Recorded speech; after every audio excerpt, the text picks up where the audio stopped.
Mabilis na nakapunta ang ating bida sa likod ni Tianfei. Habang nasa likod ang ating bida, sinabi naman ni Tianfei na mukhang gusto daw siyang i-ambush ni Chusho. Habang naghahanda ng kanyang atake, sinabi naman ng ating bida na siya na daw ang bahala mag-alaga sa maiiwan ni Tianfei na kanyang junior sister. Matapos matusok ng ating bida si Tianfei, bigla niya din naman itong pinatalsik. Matapos tumalsik sa barrier ng arena, ang ating bida ay pinayuhan si Tianfei na huwag masyadong mayabang at madaldal. Sinabi din naman ng ating bida na ayaw niya daw sa mga maiingay. Ang mga nanunood sa paligid ay hindi makapaniwala na nanalo si Chusho. Nagsisisi din sila na muli silang pumusta sa laban, kaya naman sila ay naiiyak. Si Tao Yao naman ay agad lumapit kay Chusho at sinabing napakagaling daw ng ating bida. Dahil sa dami ng napanalunan ni Chusho ay masayang-masaya siya, at sinabi na napaka-perpekto daw ng araw na ito. Ang space storage ng ating bida ay agad na puno dahil sa dami ng kayamanan, kaya naman hiniram niya ang space storage ni Tao Yao na agad namang pinahiram nito. Ang ating bida ay muling tinanong ang mga pumusta kung ayaw daw ba nilang makuha ang mystic pill na kanyang dala.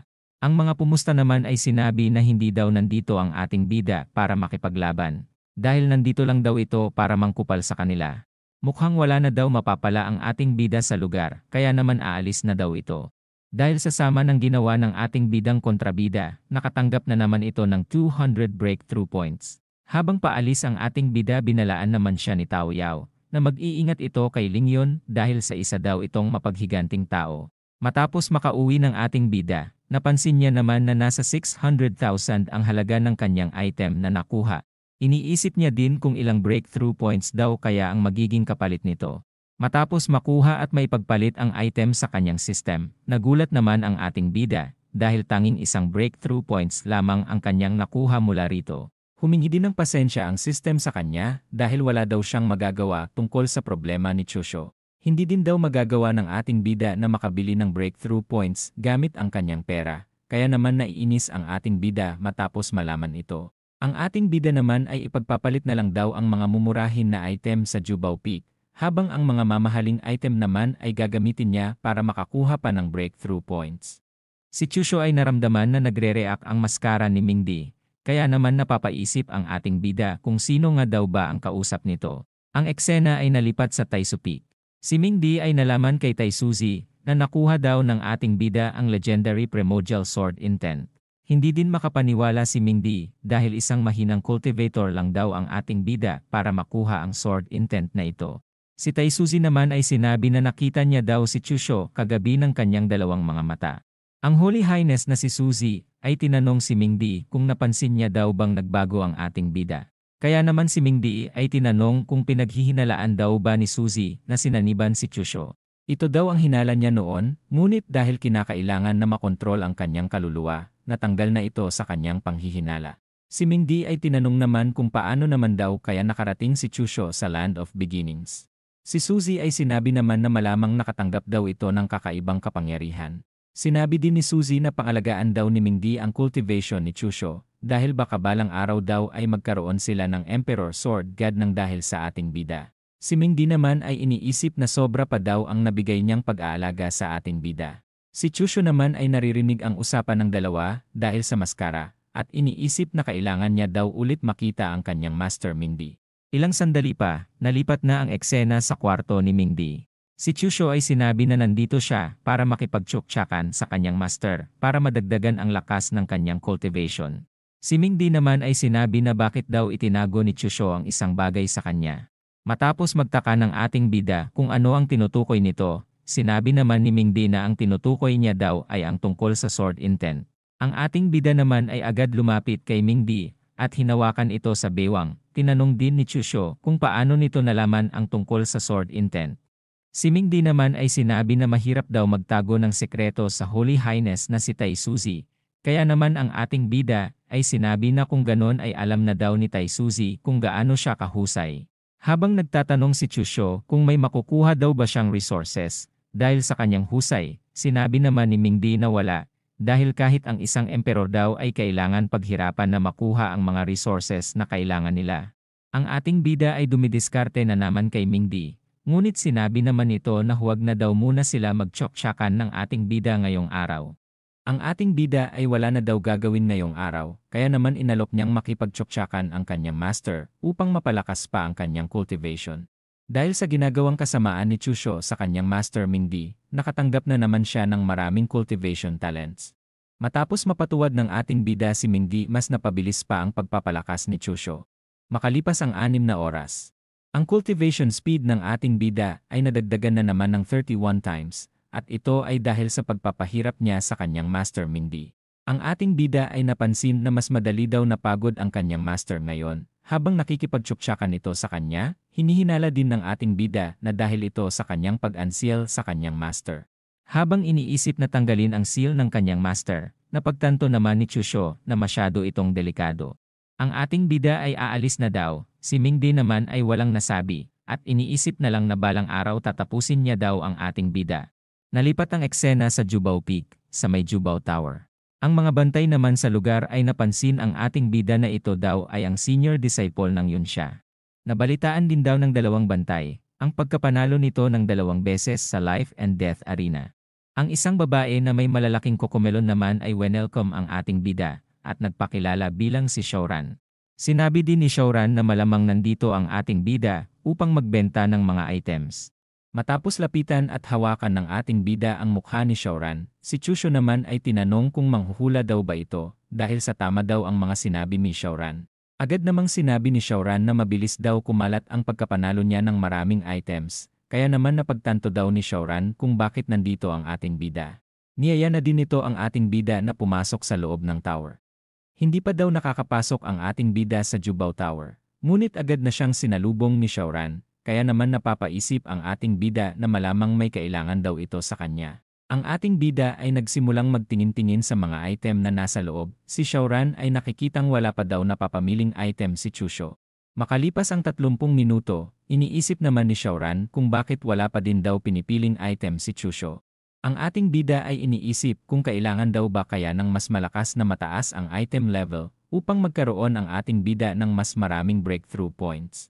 Dahil sa pinapakitang talino ng ating bida, muli na naman siyang nakatanggap ng papuri at mga rewards galing sa system.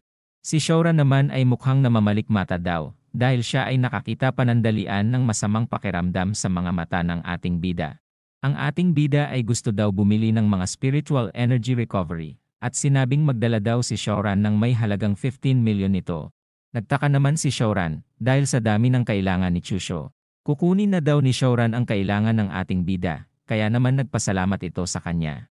Habang paalis si Shouran para kunin ang kailangan ni Chusho, iniisip naman ng ating bida na may natitira pa siyang pera, kaya naman iniisip niya kung anong pwede niyang bilhin. Ang marka sa noo ng ating bida ay biglang umilaw, nakita din ni Chusho na ito ay dahil sa nakita niyang bato. Kaya naman iniisip ng ating bida na kung ano naman daw kaya ang mayroon sa batong ito. Si Shouran ay nakabalik na, at sinabing handa na ang pinakuha ni Chusho. Ang ating bida ay tinanong kung magkano ang halaga ng bagay na kanyang hawak, kaya naman sinabi ni Shouran na wala daw itong halaga, kaya naman kunin na lang daw ito ni Chusho kung sakaling nagustuhan niya ito. Ang ating bida ay binayaran pa din si Shouran, at sinabing ayaw niyang nagkakaroon siya ng utang na loob sa ibang tao. Si Chusho ay handa na bumaba para kunin ang kanyang in-order, ngunit pinahinto muna siya ni Shouran. Sinabi niya din na gusto niyang humingi ng tulong sa ating bida. Napagtanto naman ng ating bida na ito daw pala ang dahilan ni Shouran sa pagsalubong nito sa kanya kaagad kanina. Ang ating bida ay tinanong kung anong kailangan ni Shouran. Habang minamasahe ni Shouran ang ating bida, sinabi naman ni Chusho na huwag na daw ito sabihin ni Shouran kung wala daw itong magandang maidudulot sa ating bida. Tinanong naman ni Shouran kung alam daw ba ni Chusho ang tungkol sa Taisu Tower, na agad namang sinang-ayunan ng ating bida. Ang tower daw ay may mga magagandang sandata na matatagpuan sa loob. Dito din daw noon pumanaw ang dati nilang emperor. Ang lugar din daw na ito ay ang tamang lugar para sa mga cultivator para makapagsanay. Sinabi din ng ating bida na kung mas mataas daw ang level na marating ng isang cultivator, mas malaki daw ang reward na makukuha nito. Sinabi din ni Shouran na may 3 secret realm daw ang Taisu at ang isang realm dito ay magbubukas makalipas ang 1 buwan. Ang ating bida naman ay nabalitaan na daw ang bagay na ito, kaya naman sinabi niya din na alam niya daw na maganda daw ang lugar na ito upang makapag-treasure hunting. Si Xiaoran ay sinabi na upang makapasok sa Secret Realm, kailangan daw muna ng ating bida na makapasok sa Taisu Divine Tower. Sinabi din ni Xiaoran na may 1,700 ang lalahok sa tower. Ngunit dahil sa husay daw ng ating bida, sigurado daw na makakapasok na agad ito sa top 300. Si Xiaoran ay lumapit sa ating bida at ibinulong ang kanyang request kay Chusho na ipinagtaka naman ng ating bida. Ang eksena ay nalipat sa bahay ni Chusho at nagkaroon na naman ng matinding buhawi at kidlat sa tuktok ng kanyang bahay. Ang ating bida ay nagsimula na namang mag-cultivate at nagawang marating ang pang-siyam na level ng sea rotation. Nagtaka ang ating bida kung bakit hindi niya nagawang marating ang pang-10th rotation, kaya naman pinaliwanag ng sistem na kailangan ng ating bida ng item upang marating ang ika-10 level ng sea rotation. Ang sistem ay binigay ang mga pangalan ng mga item na kailangang makuha ng ating bida para sa kanyang pag-breakthrough. Ang cultivation ng ating bida ay natapos na. Ang ating bida ay iniisip na puro divine item ang mga ito, kaya naman mahihirapan daw siyang makuha ang mga ito. Ang ating bida ay may naalala, at ito ay ang sinabi ni Xiaoran na matatagpuan niya daw sa Secret Realm ng Wang Yao ang Rotten Soul Baby Monster Fruit. Si Chusho ay alam na daw ang gagawin, at ito ay ang pagpasok sa Divine Tower ng Taisu. Makalipas ang 3 araw, ang mga cultivators mula sa iba't ibang lugar ay nagsimulang dumating upang lumahok sa pagpasok sa Divine Tower. Ang isang tao ay nagsalita at sinabi na kada 30 years na lang daw maingay sa lugar na ito. Sinabi din nito na kung may makakatalo na nga daw ba kaya sa time record ngayong pagkakataon. Ang babaeng si Mofei naman ay tinanong kung sinong cultivator daw ang sinusubaybayan ng matanda. Si Old Wang naman ay sinabi na sinusubaybayan niya daw si Yefan dahil daw sa talento nito. Si Mofei naman na may malalaking kokomelon ay sinabi na kung ganon babantayan niya din daw ang cultivator na ito. Mula sa mga parating na airship, may napakabilis naman na papunta sa Divine Tower. Nagtaka din si Mofei kung sino nga daw ba ang sakay nito, kaya naman si Old Wang ay sinabi na ito ay si Chusho na direktang disipolo ng Yunsha Peak. Matapos makababa at makapaglakad-lakad ng ating bida. Nakita niya naman na kinokongrats nila ang babaeng cultivator na si Rusui. Ang cultivator naman na si Yifan ay dumating na din, sinabi din nito na makakapasok siya sa top 10 at patutunugin daw ang bell na nasa loob ng tower. Ang ating bida ay tinanong kung sino daw ang maingay na ito. Ang ating bida ay agad nakilala ni Yifan, kaya naman magalang din naman itong nagpakilala sa ating bida. Ang ating bida naman ay nakaramdam ng isang bida na aura sa katauhan ni Yifan. Tinanong ni Chusho kung paano siya nakilala ni Yifan, kaya naman sinabi nito na mabilis daw kumalat ang balita tungkol sa nangyari sa life and death arena. Nabilib din si Yifan dahil sa nagawa ng ating bida. Kaya naman sinabi ni Chusho na maliit na bagay lang daw ito. Ang isa't isa ay iniisip na mukhang maganda daw na maging kaibigan nila ang isa't isa. Ang ating bida ay tinawag na upang pumasok sa tower at umpisahan na din ang kanyang trial. Ang ating bida ay nagpaalam na kay Yifan, kaya naman sinabihan ito ng good luck ang ating bida. Ang ating bida ay pumasok na sa tower. Agad niya na ding narating ang first floor na kung saan may mga umaaligid ng mga halimaw sa paligid. Ang mga asong lobo ay handa ng lumaban, habang ang ating bida naman ay hindi kinakabahan. Dahil mga asong ulo lang daw ang mga ito. Ang mga malalaking asong lobo ay nagsimula ng sumugod sa ating bida. Ngunit mabilis lang namang pinaghihiwa ito ni Chusho. Habang nakangiti iniisip naman ng ating bida na hindi daw siya mapipigilan ng mga mahihinang halimaw lamang. Ilang sandali pa si Chusho ay nakarating na sa 7th floor. Lumapit din sa kanya ang babae at sinabi na manatili na lang daw ang ating bida sa kanya ng habang buhay. Bigla namang hiniwa ng ating bida ang babae sa dalawa, at sinabing kulang pa daw sa experience ang babae para maakit siya nito. Si Chusho ay mabilis na nakarating sa pang 68th floor, kung saan may 4 na mandirigma siyang nakaharap mula dito. Napagtanto din ng ating bida na nasa tuktok na daw ang mga ito ng sea rotation consciousness. Ngunit baliwala pa din para sa ating bida na matalo ang mga ito. Matapos makarating sa pang 78 palapag, nakaharap niya naman si Taisuzi noong nasa pang 9 na level pa lang ito ng sea rotation. Ang ating bida ay tinanong kung siya nga daw ba ang isang emperor. Mabilis ding sumugod si Chusho habang hinahamon ang kanyang kalaban ng magandang laban. Ang consciousness highest sea rotation level na si Taisuzi ay madali lang na nasangga ang ataking ginawa ng ating bida. Ang ating bida ay sumipa ng malakas, ngunit nagawa itong mapigilan ni Suzy at nagawa pang mapatalsik si Chusho. Ang ating bida ay hindi makapaniwala na nagawa siyang mapatalsik ng kanyang kalaban. Si Taisuzi ay muling gumagawa ng pagsugod. At ito ay mabilis na bumulusok sa ating bida. Matapos masangga ni Chusho ang pag-atake, bigla naman siyang nagulat dahil paatake na naman si Taisuzi. Ang ating bida naman ay bumuelo na din ng atake at sinabing bahala na kung mamatay siya ngayon basta ibibigay niya ang lahat ng kanyang makakaya. Ang kamao ni Taisuzi ay tumagos kay Chusho, habang ang ating bida naman ay nagawang masakal si Taisuzi, at ito ay nawalan ng malay sa kanyang pagsakal. Kaya naman muli na namang nalagpasan ni Chusho ang palapag na ito. Matapos makarating sa 79 na palapag, si Chusho naman ay biglang hindi maalala kung sino ang kanyang nakalaban. Matapos nakita ang mga bagay sa kanyang harapan, iniisip naman ng ating bida na kung kinakailangan niya daw bang pumili sa mga ito. Si Chusho ay pinili ang swordsmanship technique na maaaring niyang pag-aralan sa loob ng 30 minuto. Ang ating bida ay nagsimula ng mag-cultivate. Habang nagkukultivate ang ating bida, dumarami naman ang kanyang natututunan na sword technique. Hanggang sa umabot na lang ito sa 1,000 techniques. Ang ating bida ay iniisip na kailangan niyang gamitin ng maayos ang kanyang system upang mapalakas niya ang kanyang sarili ng mabilis. Si Chusho ay nagulat matapos makita ang heavy sword sa kanyang harapan, kaya naman agad niya nang pinag-aralan kung paano ito gamitin. Ilang sandali pa ginamit niya na ito at sinabing napakabigat ng espadang ito. Matapos niyang iwas-iwas ito, nagkaroon naman ng matinding pinsala sa lupa. Ang ating bida naman ay masaya dahil sa lakas ng mga teknik na kanyang natanggap. Ang eksena ay nalipat sa labas ng Divine Tower. Ang lalaking katabi ni Shouran ay ang pamangkin ni Mingdi. Sinabi niya din na malamang namatay na daw si Chusho sa loob ng tower. Sinabi niya din na pwede niya daw makuha ang gustong gamot ni Shouran para sa kanya. Binabalak ng lalaking ito na dumiskarte kay Shouran, ngunit hindi naman pumayag si Shouran na galawin siya nito. Iniisip din ni Shouran na sana ayos lang daw ang ating bida. Matapos marinig ang malakas na tambol, sinabi naman sa background na ang ating bida ay nagawang marating ang pang-79 na palapag. Ang mga tao naman sa paligid ay nakita ang listahan, kaya naman sila ay nagulat sa kanilang nakita nang makita ang pangalan ni Chusho sa pinakatuktok ng listahan. Si Shouran ay masaya namang makita ang ating bida. Ang ating bida naman ay humingi ng pasensya dahil sa nahuli na daw siya ng pagdating. Si Shouran ay sinabing sa wakas nakalabas na si Chusho. Ang mga cultivator naman sa paligid ay namangha sa nagawa ni Chusho, kaya naman bigla na lang silang humihingi ng autograph sa kanya.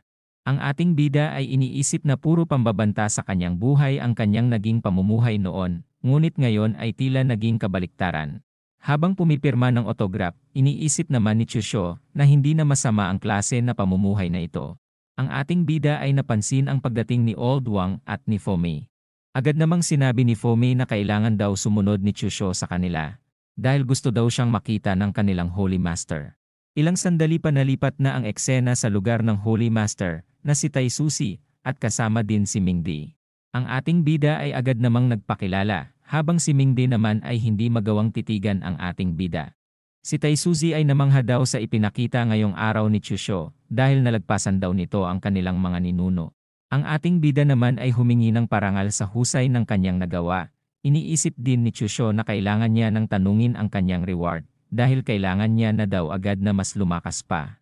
Si Mingdi naman ay sinabi na napakabastos at apurado daw ni Chusho para sabihin agad ang kanyang mga reward. Si Taisuzi naman ay sinabing ayos lang ito, kaya naman tinanong niya na ang ating bida kung ano nga daw ba ang kanyang gusto na makuha. Si Chusho naman ay binanggit ang 3 divine item na kailangan niya, at sinabi na kahit ano sa 3 binanggit niya ay pwede na para sa kanya. Si Mingdi naman ay naiinis at iniisip na napakagahaman ng ating bida. Si Taisuzi ay sinabing wala sila ng mga item na ito, ngunit handa daw siyang magpadala ng mga tauhan upang hanapin ito para kay Chusho. Hindi din daw sigurado si Suzy kung kailan daw sila makakahanap ng item na gusto ni Chusho. Ang ating bida ay sinabi na handa siyang maghintay at iniisip na napakaresonableng tao ni Taisuzi. Kaya naman gagamitin din daw ang ating bida ang seal item kay Suzy upang magawa din daw ng ating bida na makontrol ito. Si Chusho ay ginamit na ang sealing technique. Habang nababalutan si Suzy ng seal, hindi niya naman ito napapansin. Ang item ay nagawa ng magamit ng 2 beses ni Chusho, at ito ay ginamit niya sa 2 hatmama na si Mingdi at si Taisuzi. Ang ating bida ay hindi din makapaniwala dahil sa pwede niya daw palang kontrolin ang seal ng sabay. Ang ating bida ay agad naman naisip ang sitwasyon na magkasama silang 3 habang sila ay nagtsutsuk-tsakan dahil sa sama ng plinaplano ng ating bida. Ang system naman ay binigyan na naman ng reward ang ating bida, na isang Alchemical Manual Intermediate Volume. Dahil sa manual na ito maaaring makagawa ang ating bida ng mga lason. Si Chusho naman ay naisip na napakaganda ng reward na ito, dahil ang paglason daw sa kanyang mga kalaban ay isang magandang gawain daw ng mga kontrabidang katulad niya. Ang ating bida ay bibigyan daw ni Suzy ng 8 trigram na treasure, kaya naman gamitin daw sana ito ni Chusho ng tama, na ipinagpasalamat naman ng ating bida. Si Mingdi at si Chusho ay umalis na sa lugar. Si Taisuzi naman ay nakaramdam daw ng hindi maganda, kaya naman mukhang may nagplaplano daw ng hindi maganda laban sa kanya. Naiisip din ni Suzy na malamang kinukulang na siya ng exercise, kaya naman maglalakad-lakad na daw muna siya. Mula sa lumilipad na airship, ang ating bida naman at si Mingdi ay nandito sa loob nito. Si Chusho ay pinalabas din ang dalawang babae dahil may mahalaga daw silang pag-uusapan ng kanyang master. Si Mingdi naman ay napagtanto na mukhang gusto na naman siyang tsak-tsakin ni Chusho, kaya naman pinayagan niya ng lumabas ang dalawang babae. Ang ating bida ay agad namang gumamit ng soundproof barrier.